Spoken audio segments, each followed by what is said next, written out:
The death of Kada Scott, the 23-year-old Philadelphia woman who went missing and whose remains were later found and identified at an abandoned middle school in Philadelphia.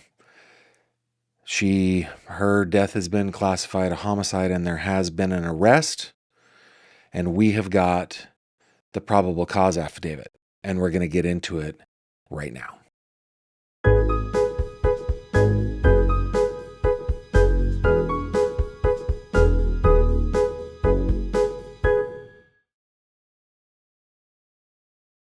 This video contains mature themes and discussions intended only for adult audiences. Viewer discretion is advised.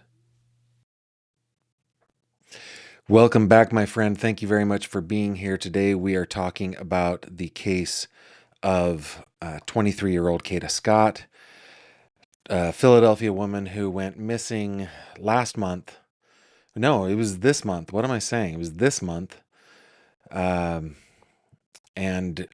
thanks to a tip, her remains were later discovered, and her assailant, the man who's being charged in her death, is this man, a man named Keon King, a man with pretty lengthy criminal record. He's only 21 years old. So it's not like it's many, many years long, but yeah, he is definitely a criminal. And we're going to get into this case here in just a minute. This is a bonus, by the way. Today's a twofer on this Thursday. We got the documents out of the Philadelphia Municipal Court earlier today. Hey, I think some of you probably are joining us from Gizla's channel, from Grizzly True Crime. We got some Grizzlies probably here. Let's see actually who is checking in. That was sweet of her to shout me out in her video about an hour ago. Let me just say this, okay? She gave me credit for giving her the copy of the probable cause affidavit that I had obtained. But she has done so many favors for me over the years that we have been doing YouTube. It is absolutely my pleasure anytime I can help her and her channel. So it was awfully sweet of her to shout me out, but I think I'm the one that is in deeper debt between the two of us. M.L. Loftus from North Carolina here. We got Gina from Minnesota. Of course, we got Mooney here. We got Marie Jubenville here. We got a lot of people. Mooney saying, hope this PCA is really informative. Philly isn't on my good list for sure. Yeah, this PCA, Mooney, actually, foreshadowing, is finally pretty descriptive. And just full disclosure here, I like to read these things for the first time with y'all. So I've scanned it, but I haven't really read it. We're going to do it together. What else we got? We got people from all over the place. Connie Branch saying, I saw earlier today, I don't know if it's true or not, that she was shot in the head. Do you know or have heard of any of this? We are going to get into that today, Connie. I believe the answer is yes, but I haven't read it. Have not read it. Natalie is here from Grizzly True Crime. So cool. Caroline. I love your name, Caroline. That is our youngest daughter's name. She shares your name. She's also a Grizzly that is here. So glad. Just Ducky watched over on Grizzly. So yeah, M.L. Loftus says, such a sad case never should have happened. I agree. Gina says, thanks for sharing the document with Gizla. Again, I am way deeper in her debt than she will ever be in mine. So I am very, very happy to share that with her. Ericer or Eric Sir or Erica, I don't know, from Wisconsin. Glad to have some Wisconsinites here with us tonight. New Hampshire's here, Minnesota's here. Very, very good. So yeah, this is pretty great. Kansas, Ontario. Holy cow, we've got a good crowd tonight. Let's not belabor things, though belaboring is not the proper term for just welcoming you guys. I'm so glad that you're all here. Thank you for being here. Okay, let's come on over to Acrobat here. For those of you who are new, On my side of things, it's way easier for me to read your comments if you put GF in the comment. It highlights it over here on my end. So if there's anything that you want me to see, comment on, just put GF in it, and that will help me tons. Okay, so the subpoena, of course, he's already in jail, but we do know that he has a court hearing on the 4th at 8 a.m. I don't know yet if I'm going to be there for that. We shall see. Typically, I don't travel to Philadelphia without, I guess, very good reason. This might be a good enough reason, though we might get a good report out of it. Bail is set at $2.5 million. So you guys remember that he was charged earlier with a very similar crime, not murder, but the original crime of kidnapping and some related stuff there, and for another victim. And his bail was set at $200,000, and he was able to come up with the 10%, the 20 grand lickety split, and was out on bail, out committing more crimes. So they did set his bail at $2.5 million. I want to make sure I've got the right one open, come to think of it. Hang on a second. If I got the right one open. No, I've got the wrong one open. What am I doing? No, this is the right one. Okay. Well, homicide has been added. So, arson, causing, risking catastrophe, criminal conspiracy, theft. Why do I keep forgetting what REAP is? Endangerment of another person. Yeah. It doesn't matter. Unauthorized use of an automobile, tampering with evidence, but homicide has been added to the list, and this is the affidavit of probable cause for the homicide. So we're going to go ahead and get into it. Do not forget, put GF in your comment. Let me see if this is happening yet. Oh, yes. So Connie knows. Connie knows. Thank you so much for answering. You are so welcome. You put GF, hashtag or not, I will see it. And I actually believe that this is a no bail case. I think that the subpoena that's attached here is to the different case. So bail now should be set at no bail, as Caroline just said. Yeah, Keon has no bail now. So the subpoena that they attached to this when they sent it to me was for the previous charges at a $2.5 million bail. It's now set at no bail because the Commonwealth of Pennsylvania... In the Commonwealth of Pennsylvania, if you are charged with criminal homicide, which includes murder 1, murder 2, we also have murder 3 here in the Commonwealth, we have manslaughter in the Commonwealth, there's never bail. So, no bail. Michelle is a grizzly that's here. So awesome. So awesome. Okay. So you guys know, put GF in your comment, and that will help me see it. All right, let's see what we can find out from Detective Robert Daly Jr. Detective Robert Daly, I'm a sworn blah, blah, blah, blah, blah, blah, blah, blah, blah. This first paragraph typically just kind of lists the bona fides. It's kind of a CV kind of thing. Hey, yes, I'm a sworn officer. It is my duty to, and I'm empowered by the Commonwealth to investigate crimes, blah, blah, blah. Okay. Usually tells a little bit about his background, but we're going to go ahead and skip that. Detective Daly says that on October 3rd, my 50th birthday, worst birthday ever, but only because of my attitude, at approximately 11:30 p.m., 14th District officers responded to 6600 Sprague Street for a theft in progress involving a 2008 black Hyundai Accent hatchback. Gives the tag and the VIN. The owner, working as a delivery driver, reported leaving the vehicle running and unlocked when an unknown black male wearing all black entered and fled northbound. The theft was recorded under this case number.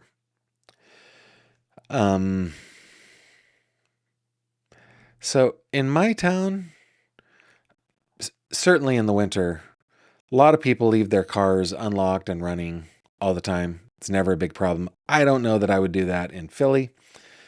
And I think that delivery driver probably learned the hard way. Okay, so 2 days later, on the 5th, officers responded to the 8300 block of Rodney Street for a missing person identified as KS, which we know is Kada Scott, right?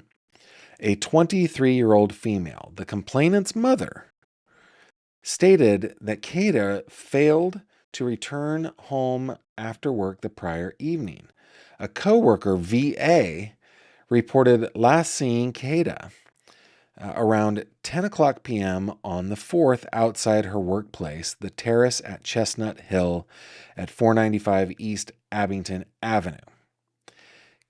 Kada appeared upset, was overheard saying, "I can't believe you're calling me about this S."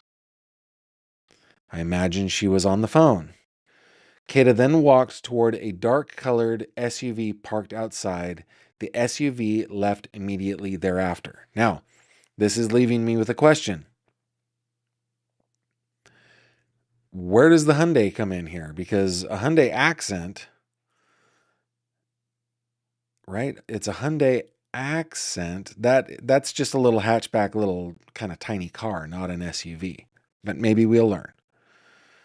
Okay, the SUV left immediately thereafter. T-Mobile records for Kada's phone reveal 12 calls from this phone number, 304-790-6472, between 9:25 p.m. and 10:12 p.m. on the 4th, ending with a 43-second call from that number at 10:12 p.m.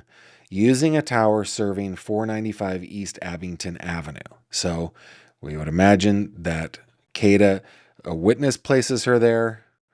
The tower records place her there at work at 10:12 p.m.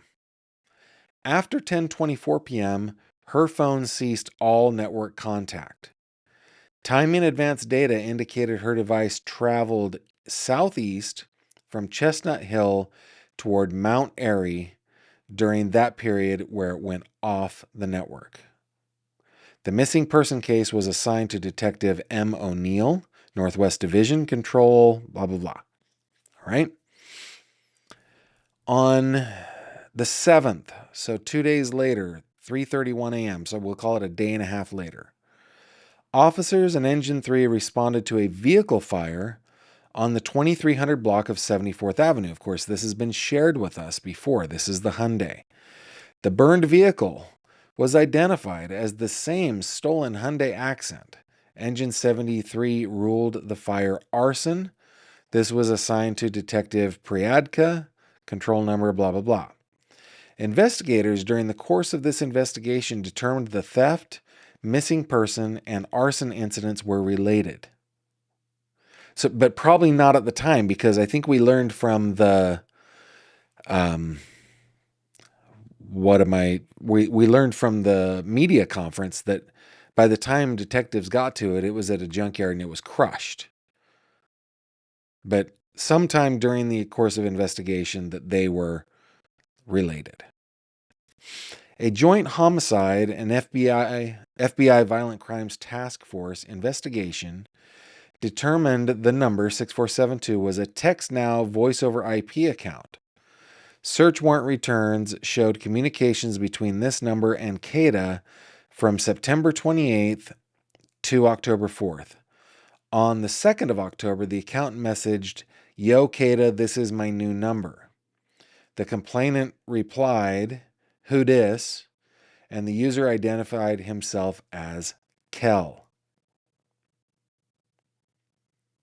Okay, on 10/4/25, at 10:07 a.m., KS texted, "Kidnap me again," to which the suspect replied, "Better be up to," followed by plans to meet later that night. Their last exchange at 10:09 p.m. read, "See me when you hear." I think that's what that means. CM when you hear. Okay, so on my channel, I really try. Oh my goodness, guys. For those of you who don't know, who are looking at me like, "You look like a fool with your hair slicked back like that." It's true. I do. It's that I'm trying to grow my hair long for the first time in my life. And I think I have exited the Carol Brady stage and I am firmly in my Sandra D era. And I never learned how to do long hair. You'd think as a girl dad I would have learned this, but my wife is so good at it. It was just so easy to have her do it. And here I am, 50 years old, and can't do long hair. But there is hair everywhere, man. It's everywhere. Okay, I'm digressing. Let's get back. All right. Uh oh, the thing that the whole kidnap me again, that I guess that strikes me as playful. I would love to hear what you think about that comment. In fact, we'll pause for your comments on this. I would love to hear what you think about it. Um, but it feels a little too playful. Like, when I was talking with Candy V on Quantum Mixtape, we talked about just at the extremes of human behavior, there are people with the ability and predilection of acting out such violent behavior that it's almost unfathomable to most of us. Now, this guy, Keon King, had been arrested and charged with kidnapping of his girlfriend or ex-girlfriend. We read that affidavit yesterday. So I'm wondering if this was known to Kada, and that's why she said something like, kidnap me again. I don't want to victim blame here, victim shame here at all. I just want to learn something here. And I think that is when somebody shows us who they are, we should believe them. And it feels to me, again, it's not her fault, it's his fault. She didn't know that she was messing with fire.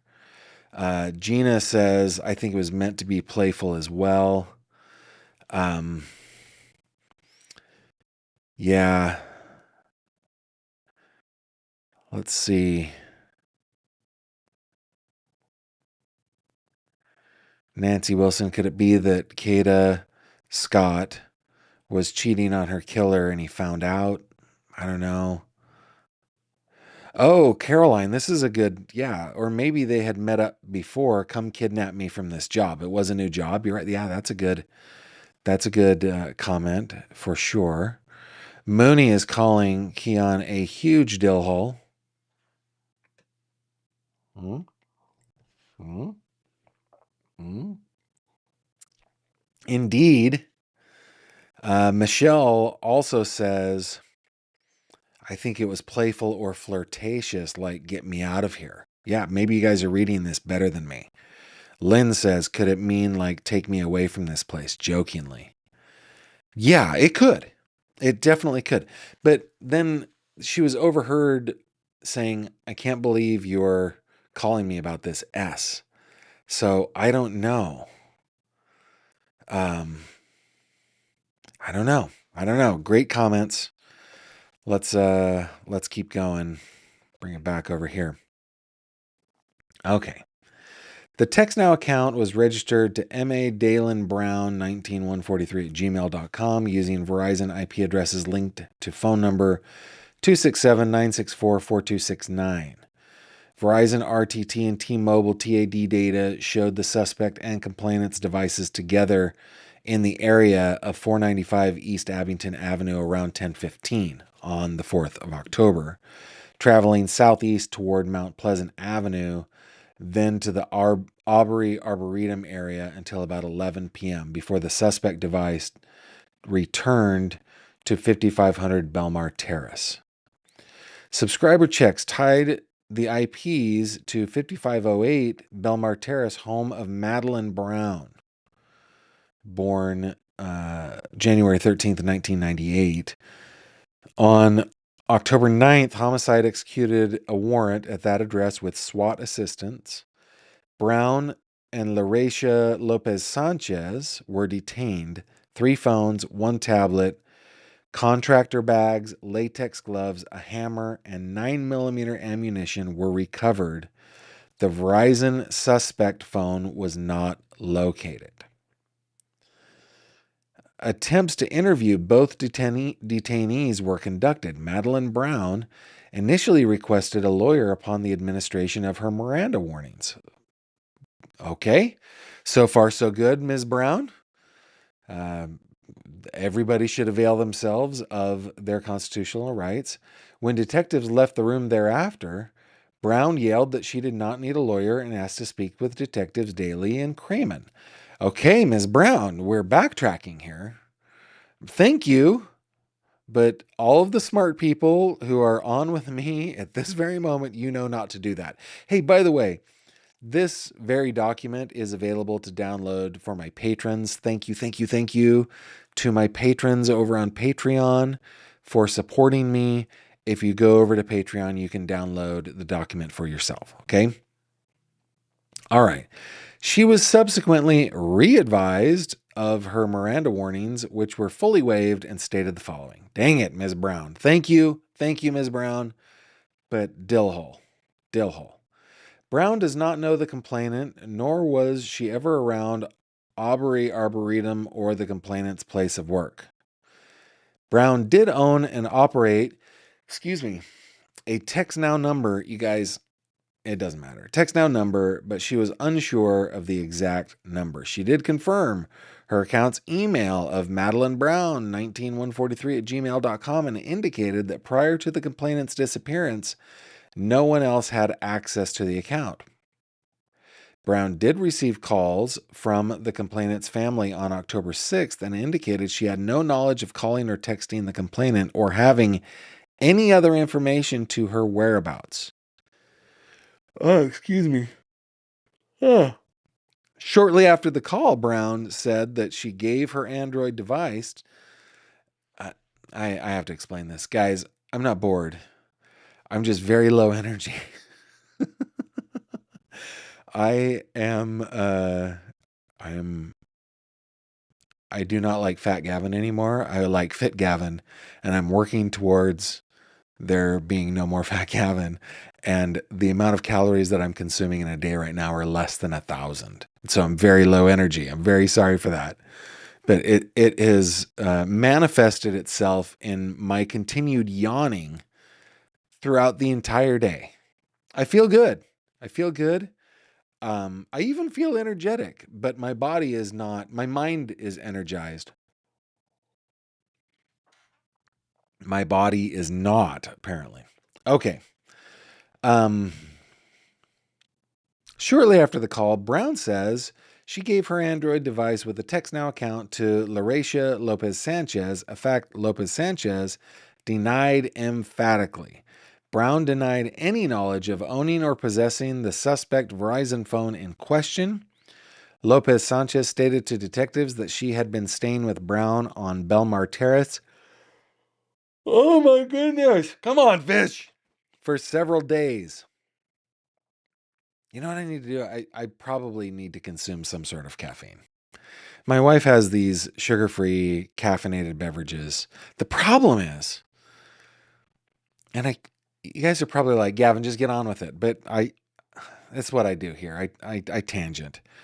The problem is at 9 o'clock every night, my internal clock changes and I am wide awake. So I don't want to take anything caffeinated. It doesn't matter. Okay. Lopez Sanchez stated to detectives that she had been staying with Brown on Belmar Terrace for several days. Lopez Sanchez indicated that she had previously been involved in an intimate relationship with Brown.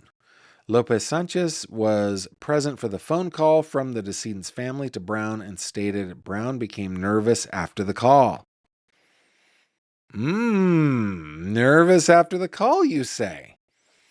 As if you might know something, as if there is a consciousness of guilt, you say?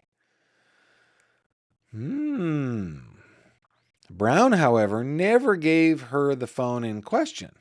Lopez Sanchez gave investigators consent to search her Apple iPhone. Both statements were memorialized via audio and video recording equipment, something that if we were in the state of, say, Florida, you and I would have access to eventually, but this is the Commonwealth of Pennsylvania, and yet we cannot. Nine! You cannot have the records. That's my impression of state police. Philly police. You are being foolish asking for the records. You know we don't have to give them to you under the right to know law. Yeah, they're total Nazis about it. Okay. A frequency analysis identified phone numbers 6060 and 2233 as top contacts. The latter belonged to Albert Hayes. Who is Mr. Hayes? Who identified the user of 4269 as K. Perhaps Keon King? K? A black male, mid-20s, thin build, about 5'9", twisted hair. Perhaps it is this man. Further RTT analysis from October 6 revealed the suspect device traveled from Belmar Terrace. Oh, come on, Fish. You are dying. I gotta. Okay, from Belmar Terrace. You guys don't want to hear me yawning? Into Center City, lingering near the Criminal Justice Center and Reading Terminal Market for 45 minutes before returning. RTCC poll camera footage hits traced a gold Toyota Camry following the same route. A patrol alerted distributed stills from that footage. Officers Dohan and Weiler recognized the vehicle as a 99 Camry with that license plate registered to Keon King. Again, date of birth 5/6/2004, not mid-20s, early 20s. Of 1225 East Durham Street. ALPR confirmed a hit on October 6th at 1100 Filbert Street, consistent with RTT data. King was scheduled in court that day on that particular docket. The dude has so many dockets, this guy, just in 2025. Here, I want to bring this up. Give me a second. Just in 2025, he's had like 5 cases. Let me look for it. We're going to open it real quick.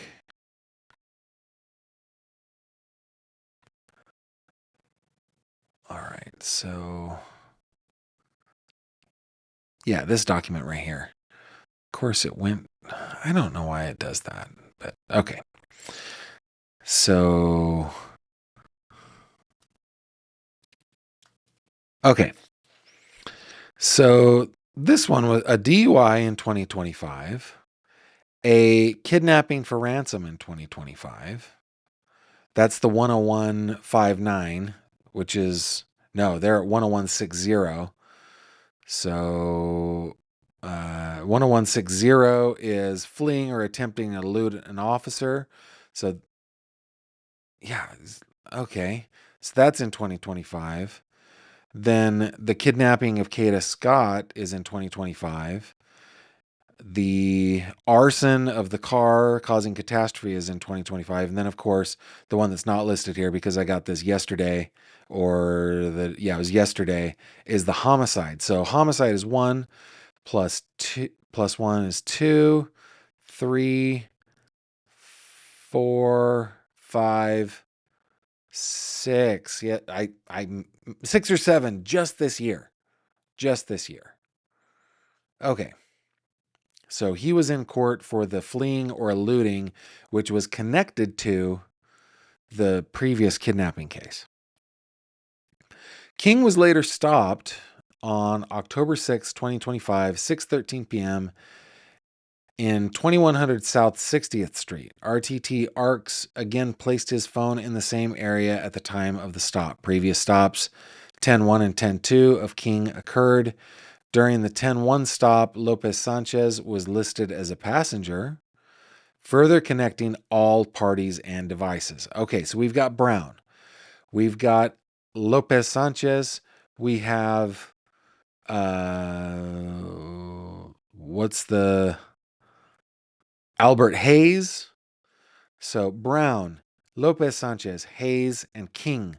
These are our 4 here so far. All right. The evidence established that Kada Scott went missing under suspicious circumstances and that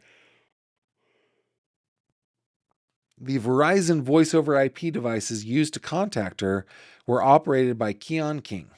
His phone's RTT data and ALPR video corroborate his possession of the 1999 Camry and continuous movement with KS's last known locations. I'm still very curious about the SUV.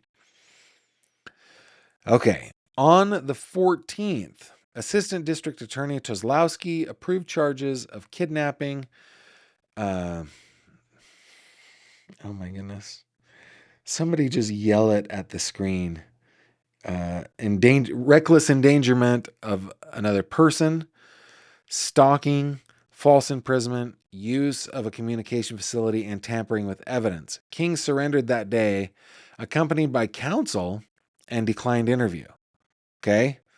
So he's a 21-year-old kid, but apparently has learned to lawyer up, which sucks for the case, but I want all of us to do the same thing if anything like this ever happens to us, which of course it wouldn't because we are not kidnappers, right?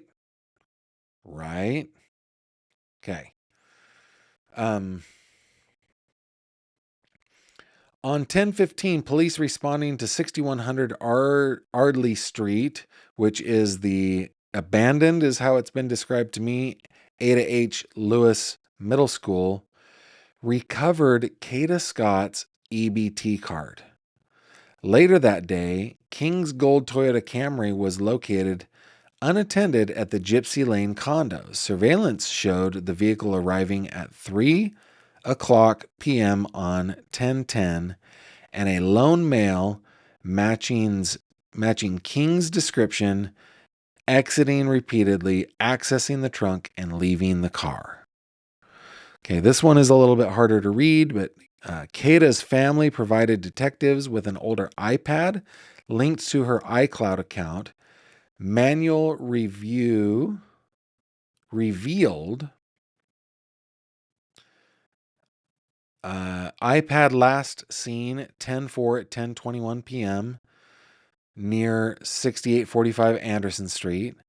iPhone last seen 10/4 at 10:24 p.m. near 6921 Anderson Street. iWatch last seen 10/5 at 1:14 a.m. at Aubrey Recreation Center, which is across the street, I believe. Yeah, it's 60. The middle school is at 6100. The recreation center is at 6101, directly across the street. This placed her watch stationary at the rec center lot after the suspect phone left the area. Oh, very smart. Very smart detectives. I'm telling you, like, fingerprints were a game changer in investigative techniques, right? DNA, game changer. Digital forensics is the new game changer. Just absolute game changer. Okay. A survey conducted by Detective Luck or Lucky or Luque or whatever, and your affiant was negative for the watch. Detectives did observe potential sources of surveillance attached to the rec center that was closed at the time. On the 18th, Detectives Kelly and Claire confirmed video related to Kada Scott was stored, and detectives, I'm going to say Luck and Wilson, responded to recover footage. A preliminary review of the recovered video footage, in summary, depicts the following events in chronological order. It is noted that all times listed are approximately and after conversion from system time to real time. I'm glad they did that for us. System time usually is on Zulu time, right? It's on. We used to call it Greenwich Mean Time. Do we still call it that? Has anybody ever been to Greenwich and stood on the Prime Meridian? Pretty cool. Pretty fun. to say he did that. I also think that the Prime Meridian. No, what is the one that goes through Paris? I've stood on that too. Everyone just relax while. What meridian passes through Paris? It is the Paris meridian. Like when you go to the Louvre, there it is. Okay, doesn't matter. Gavin, you're getting sidetracked. All right. So we're in real time here. Not Zulu, not GMT, whatever they call it.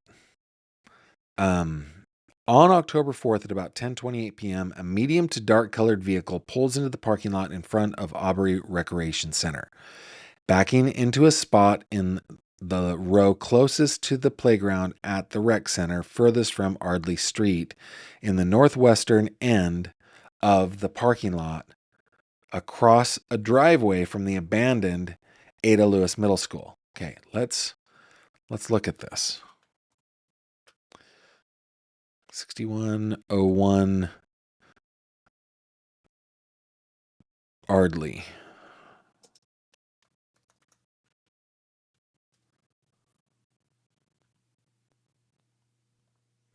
All right, I'm going to just zoom in here. Let's come over here. I'll see if I can. All right. So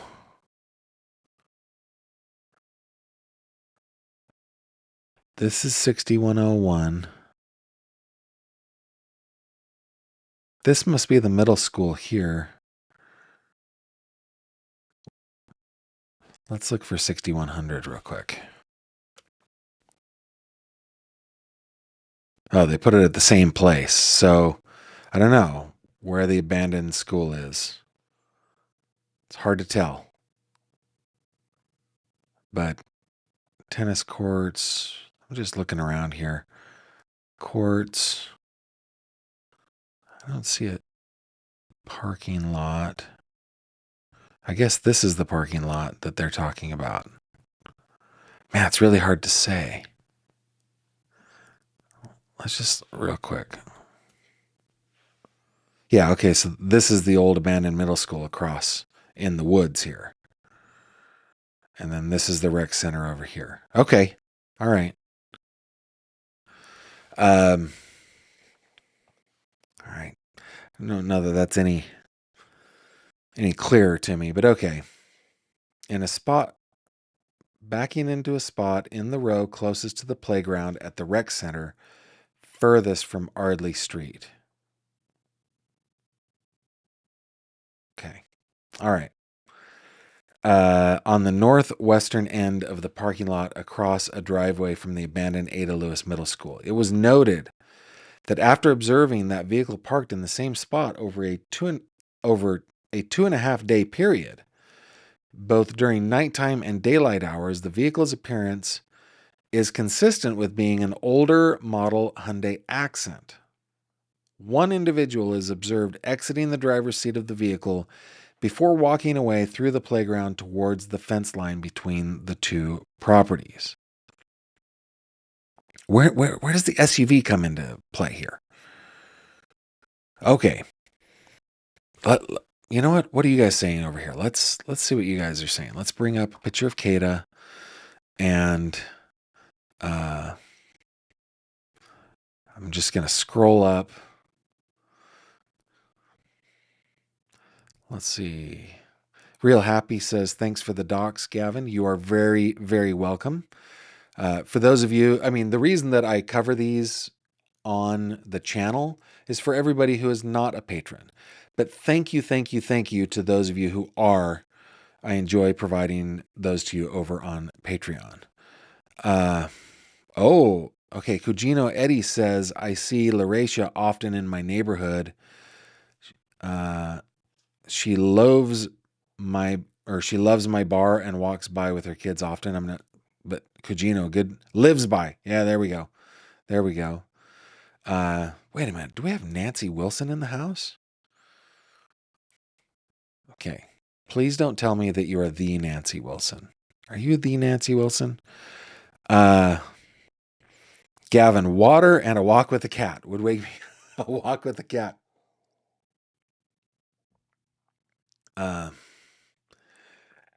I wish you had closed captioning. I wish I could figure that out. But usually that's automatic. It should be on there. Should be. Sometimes it's not for people. GF says that's Larry Krasner for you. Yeah. Lucifer checking in on my health. Not my place, but less than 1,000 calories sounds many hundreds below your basal metabolic rate, which can backfire because the body will slow metabolism and urgently store fat, starvation mode. Yeah, what's happening is I'm not able to get enough calories with the long fasting that I'm doing. But don't worry, I am under the care of a physician, so we're good.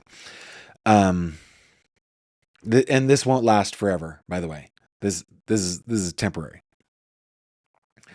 M. L. Lofts says somebody knew something, and we know that whoever was the anonymous caller saying where she was. Yeah, somebody. Yeah, I think he got cut off, but yeah. Cugino says his lawyer is very good. Gavin, big dark roofs. It's the tarred roof. Okay, that's the middle school. Is the big tarred roof? Is that what you're telling me right here? That's the middle school. And then this is the rec center. Okay. Got it. Thank you. Let's bring me back over here. Big tarred roof. Okay. Thank you guys. All right. Good. Okay. Getting back over to ye old Acrobat.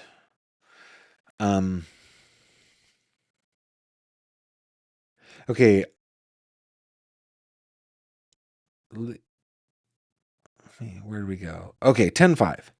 At about 11:39 p.m., a vehicle is observed pulling into the parking lot and backing into a spot in the row closest to the street, facing towards the recreation center, playground, and the suspect vehicle, which is still parked in the same spot. This vehicle is consistent in appearance with a 1999 Toyota Camry attributed to Keon King. At least two individuals exit that vehicle, one who is on foot and one who appears to ride around the parking lot on a motorized scooter e-bike type device before both leave the camera angle. The vehicle stays parked at that location for almost 4.5 hours until about 3:56 a.m., when two individuals emerge from the playground area and approach the area where the original suspect vehicle is parked. One of those two individuals motions toward the other vehicle parked towards the streetlights, which then turns its headlights on and drives out of the parking lot. The two individuals on foot then approach the suspect vehicle and remove a heavy object consistent with a human body. Yeah, so they are out there. Tell me if you agree with this. From 11:40 to almost 4 in the morning, digging a hole. We don't think about this kind of stuff because most of us do not dig graves. But digging a big hole is a lot of work. That's what it seems like is happening to me anyway. We don't know. We're going to read on. Don't worry. We're going to read on. But that's what it feels like to me. That they have been back out yonder digging a hole. And they're going to put Kada's remains in that hole. And yeah, about 5 hours worth of work. 4 hours worth of work, that sounds about right.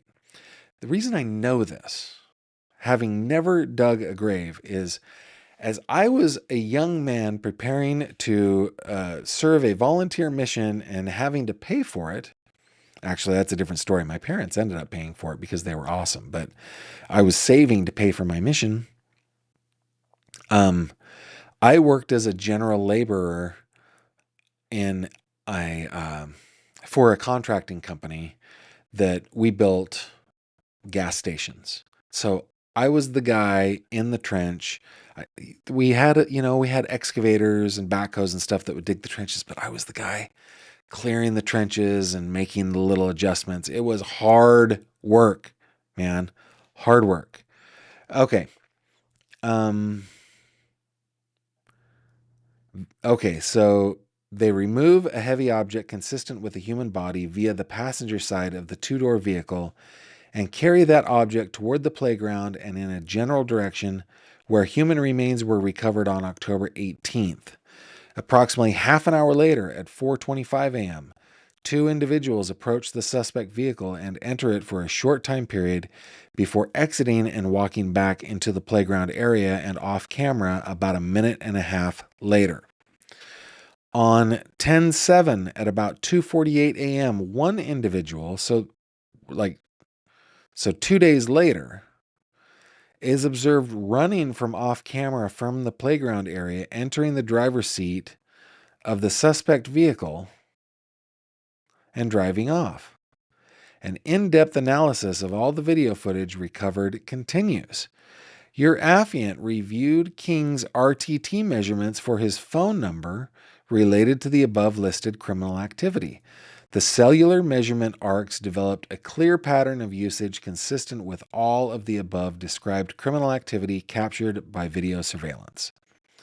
Your affiant observed a series of overlapping measurement bands from multiple towers centered on what is now known to be the crime scene, indicating that King's device, and thus King, was located in the immediate area of the crime scene during all of the criminal activity captured by the recreation center surveillance footage. An additional check was conducted related to the stolen vehicle taken from 6600 Sprague Street on the 3rd at 11:30 p.m. There is a lack of records for the time period of the theft of the vehicle. There is a measurement which occurred at 11:39. I don't know if I'm going to be able to read that. PM that places King in the general area of the theft. King's device remained in the same general area of the vehicle theft until 12:22 a.m. on 10/4, when a clear path of travel initiates from the northwest section of Philadelphia to southwest Philadelphia. King's device traveled by vehicle back to southwest Philadelphia via Germantown Avenue, Lincoln Drive, and I-76 corridors in what is now known as a frequent path of travel utilized by King's device throughout the RTT data records. King's device is in the area of 5500 Belmar Terrace by 12:42 a.m. Wow, this is in depth, man. Let's see. King's device leaves the area of the rec center at the same time the Hyundai Accent left the parking lot on 10/7. His device traveled north and east and is placed in the immediate area of the arson scene by 2:58 a.m. It remained in the immediate area of the arson crime scene until 3:33 a.m. So 35 minutes. On 10/18, following an anonymous tip, the anonymous tip is fascinating to me because we've got 4 people connected to this crime right now, right? Brown, Lopez, Sanchez, what was it? Harvey and King. It wasn't Harvey, but the third one. So the anonymous tip, I'm wondering if it came from one of them, or if it came, or if, loose lips sink ships, right? Maybe they're just talkie. Okay, so on the 18th, following an anonymous tip, detectives conducted a grid search at ADA H. Lewis Middle School. Freshly disturbed soil was located along the northeast perimeter. Evacuation revealed human remains consistent with a young female. I think he's skipping over the first time they went and looked and couldn't find anything.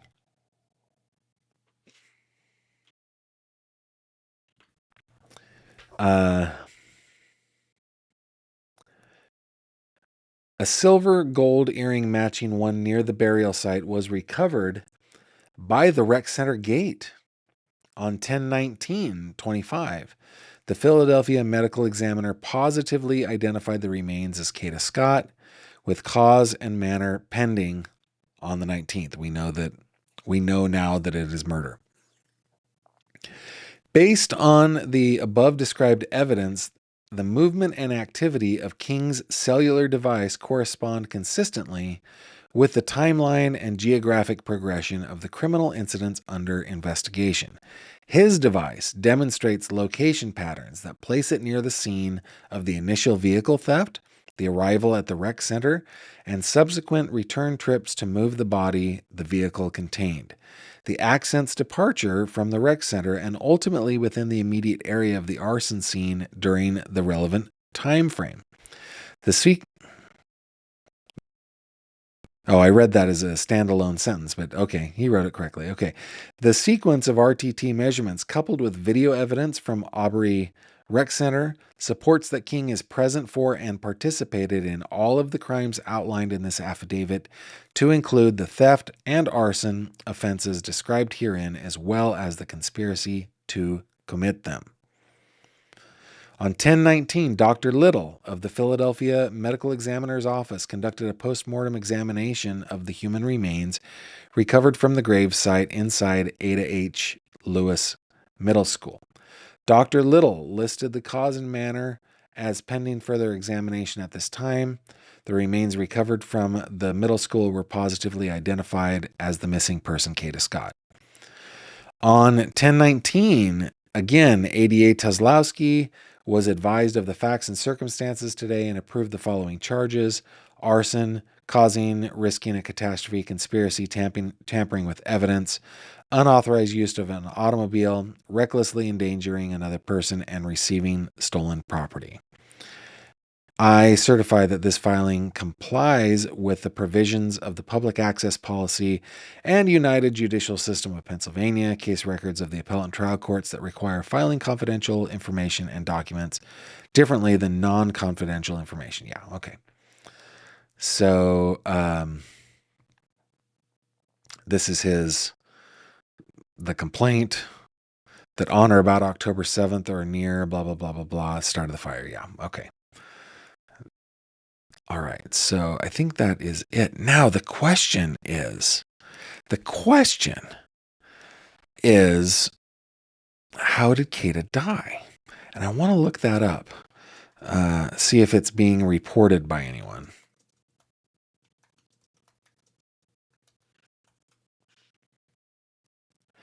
Okay, NBC 10 Philadelphia and 6 ABC Philadelphia. I'm going to go to 6 ABC because I like my friend Annie who works there. Let's bring you over here. The Philadelphia Medical Examiner released Kada Scott's exact cause of death on Thursday. That is today. The ME says Scott was killed by gunshot wound to the head. The 23-year-old went missing. Yeah. Yesterday, they announced the manner of death was homicide. The suspect, Keon King, has been charged with a murder. He was arraigned on a murder charge on Thursday, is being held without bail. Is in the Commonwealth, no bail for homicide. Scott's date of death is listed as October 18th, the day her body was found in a shallow grave. That is what they would typically do, right? You know how we see on TV where a medical examiner comes on site? Typically, a medical examiner never comes on site, by the way. Somebody like Joseph Scott Morgan, medico-legal death investigator, would come on site. They stick a thermometer in the body, ostensibly the liver, and they say, oh, it looks like it happened 2 days ago, exactly. Right? That does not happen in real life.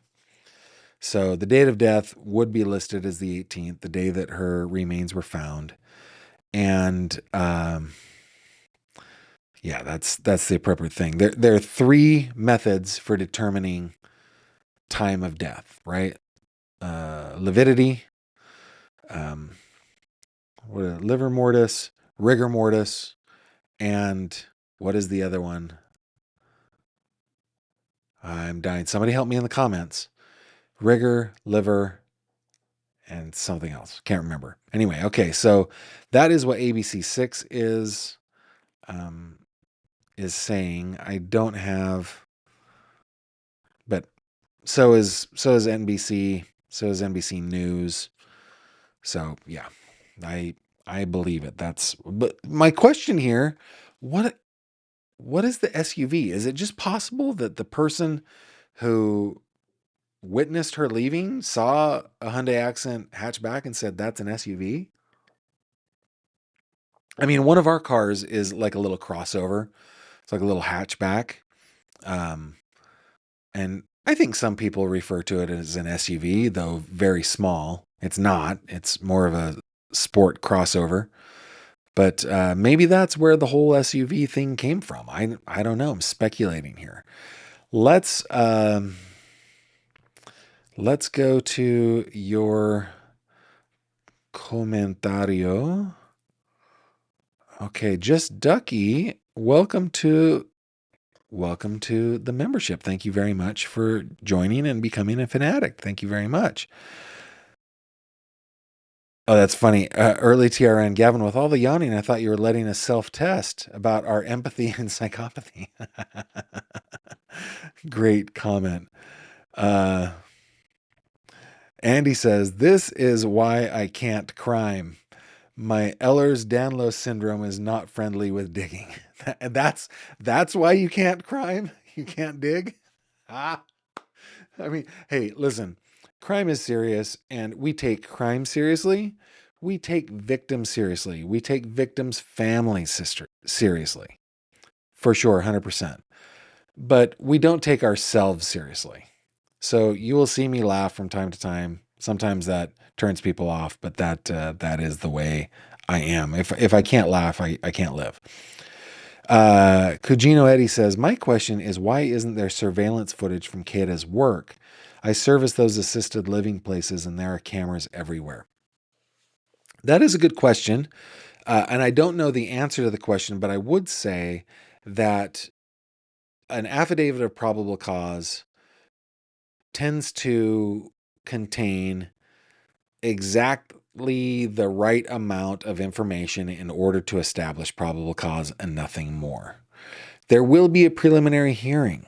I think that preliminary hearing is scheduled for the 4th. I think. Let me just, I haven't looked today. So let's look up Mr. King on the UJS here real quick and I'll show you guys.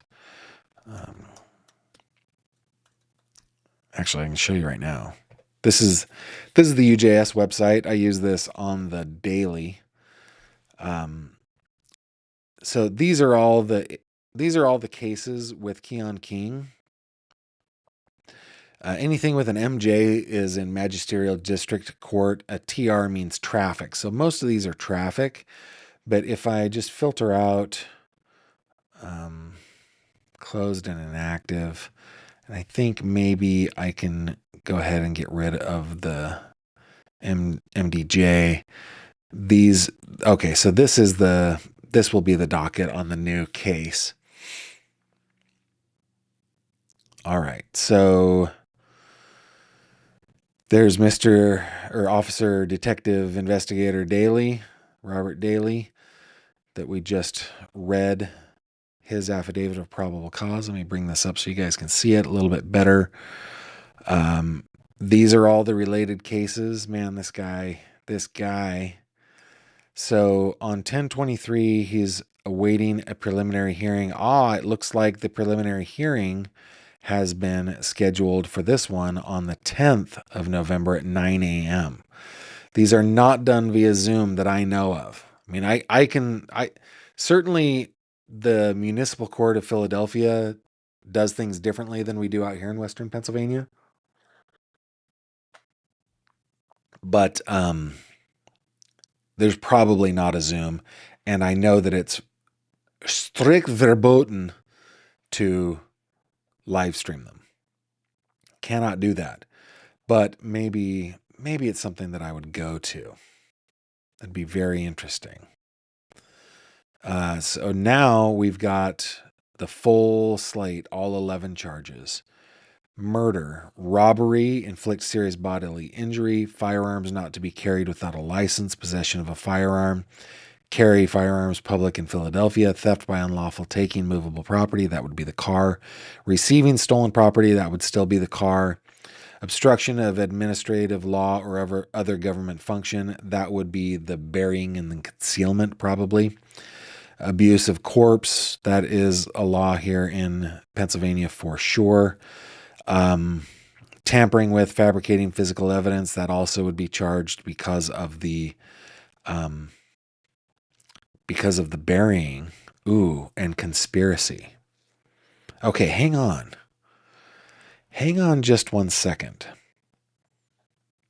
I want to look something up that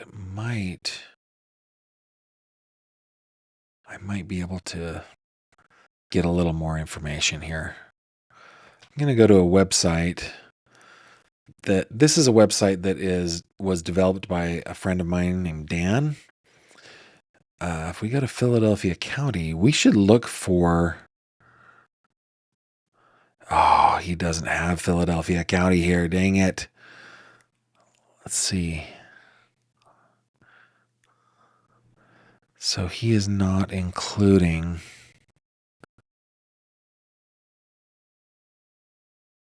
Philadelphia. Dang it. But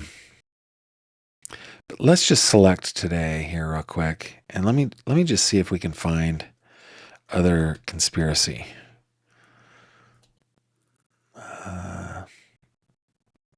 Just those two. Those are not it. There will be other arrests here is kind of what I'm getting at. There are going to be other arrests. So I think I'm just going to have to be on the lookout for conspiracy in Philadelphia. Whew. All right. Let me just refresh. So I've got a couple more comments here. Andy says 100% victims in crime is serious, but I got to make fun of myself. 100%. Second Beach Gal, right on. Live, laugh, love, don't kill. Yes. Don't kill. Don't crime. Just don't crime.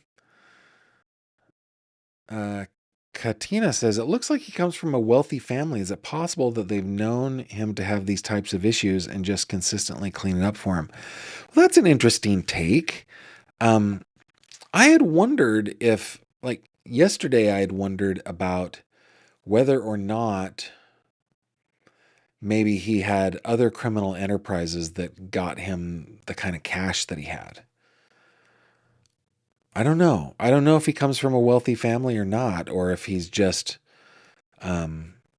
he's an enterprising, industrious young man working Philadelphia to earn a living. I don't know. Second Beach Gal is from Allegheny County, from the Pittsburgh area. Awesome. I live in Western PA myself. Fitness Goddess 90 says, I'm from the neighborhood. This is crazy out here. Yeah, I bet. And Fitness Goddess says, oh, he has money. Interesting. ML Loftus says, Gavin, they may have cameras and still not pay for the services and hope people do not catch them for having non-working cameras. Yeah, that's possible. That's possible. My personal jihad on cameras these days is that why aren't people shooting in 4K? And why aren't people shooting with the full color night cameras? They're cheap. They're easy to install.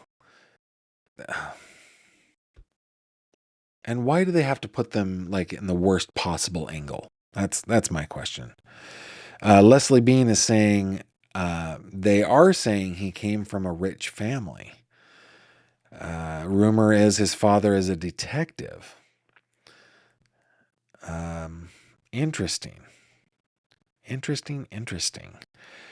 Hey, listen, in an hour, less than an hour, I am going to be doing a second live stream of the day.